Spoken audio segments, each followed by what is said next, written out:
Two extracts from my mother's city. London. In the 1950s, London was our second home. Half our family had emigrated to the English capital early on in the century, and there was a regular jockeying back and forth from London, where my great-aunt and her extended family lived. We travelled by boat and train and eventually by air. We attended weddings and funerals, holidayed there, and I lived there for a little while before opting for Belfast in the late 1960s. As Belfast Protestants, not of the churchy or party political type, Britain existed as England. It was the cyclorama to our lives. We listened to the BBC on the radio and watched BBC and ITV when the time came. Our house retained the blackout blinds from World War II up to the late 1950s. The bottled sauces and Indian tea, camp coffee and medicines, brand-name jumpers and socks, Tate and Lyle golden syrup with its sleeping lion and sleepier slogan, Christmas cake and boxes of biscuits were all British made. My toys too, and comics and footballs. When it came to school, our history was British, and the songs, along with accompanying gestures, which the slightly electric Miss Gray taught us, were English and Scottish ballads. My body lies over the ocean, my body lies over the sea, my body lies over the ocean, oh bring back my body to me. The fact that it was bonny seems to have passed us by, and the headmaster of my primary school, the mythopoetically named Mr. Nelson, reputed to have looked exactly the same when my uncle attended a generation earlier, walked about with a raffish stoop, and had, in his small unlit office, two memorable symbols: a fighter plane on a perspex mantle, and a globe of the world demarcating the empire. He was a proud, dignified and tolerant man, so far as we could tell, and he never interfered in our lives. On the other hand, the teacher who looked like Clark Gable spoke with a distinct twang under the voluptuous moustache and smoked senior service. He bore all the marks of a devil-may-care veteran. For the war was the centrepiece in our upbringing. Its effect on the Belfast of my boyhood was clear. Behind our house, the Brickies, a derelict site. Above us, the deserted US Army installation, a warren of outhouses and garages. Away below us, prefabs, which housed hundreds of families whose homes had been destroyed when Belfast was blitzed in 1941. And the stories of my great-grandmother sitting through the blitz under the stairs, giving out to the Jerrys as an unexploded bomb lodged in the back wall. Or my grandmother working in a munitions factory, ducking IRA bullets. My mother's romance with a touring army bandsman. And the men you could see and hear throughout the 1950s and 60s on the buses late at night, or stumbling home of an evening, regimental blazers and grey flannels, talking away to themselves or to their indignant yet knowing wives. Bangor. Like thousands of other Belfast families, Bangor to us represented the summer.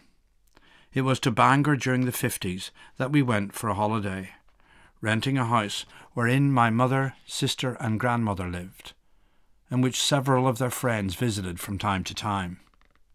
Occasionally, my uncle and his pal dropped by, but outside of some time spent on the Ballyholme beach, their minds were fixed on the bars and dance halls.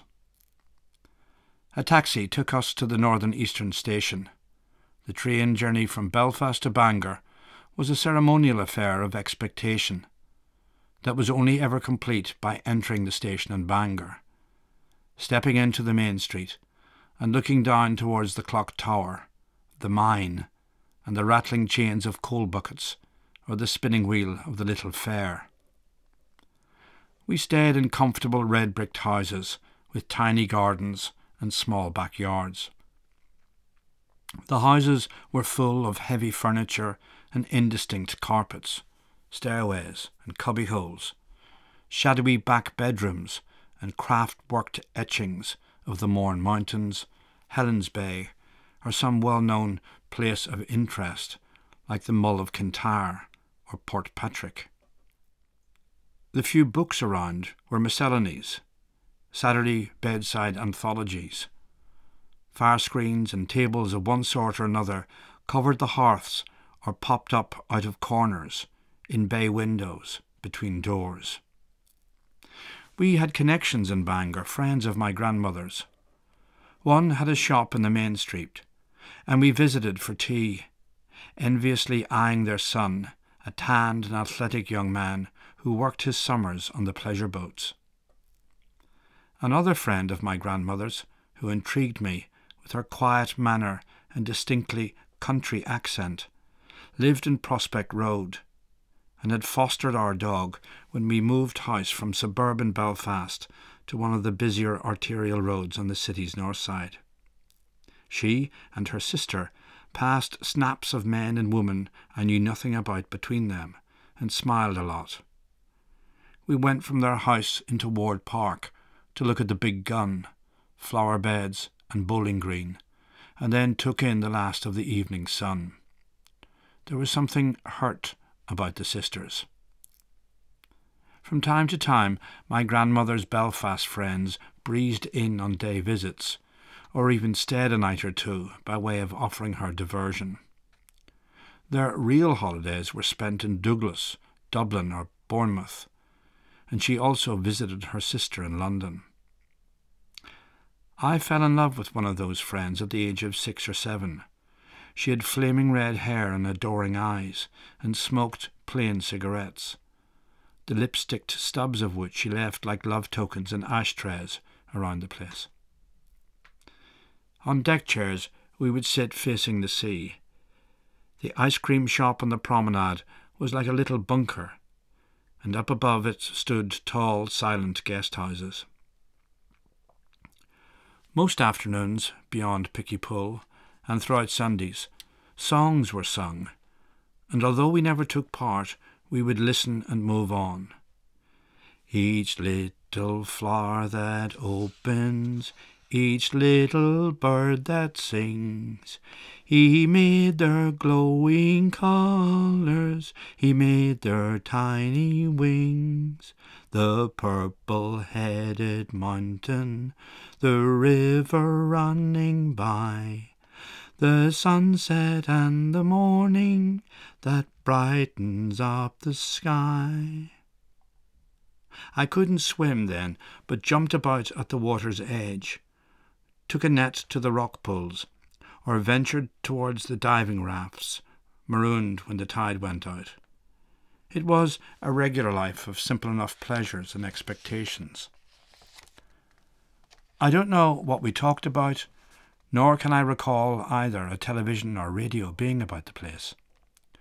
The good air was what we were there for, and doing nothing else save for the life on the strand, the walks and preparations for endless salads, sandwiches and tea. I'm not even sure that we went to the fair or the evening entertainments, which must have been available, such as shows in the town hall or the cinema. Everything seemed to have a rhythm of its own, a steady, enclosed, unself-conscious flow. What the adults talked about when we were in bed, health, family problems, the news of the day, all that was as remote as Bangor itself. Bangor was, for that time, another life, suspended in time.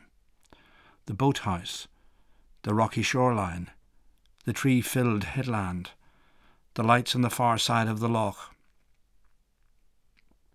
The ships and tankers moved slowly in and out of Belfast's invisible docks, the bustle of men, women and children strolling down the promenades or sitting on the walls, kids playing tig on the beaches, and the unimpressed demeanour of the private villas and gardens, halls and churches, made it all appear so secure and present for all time.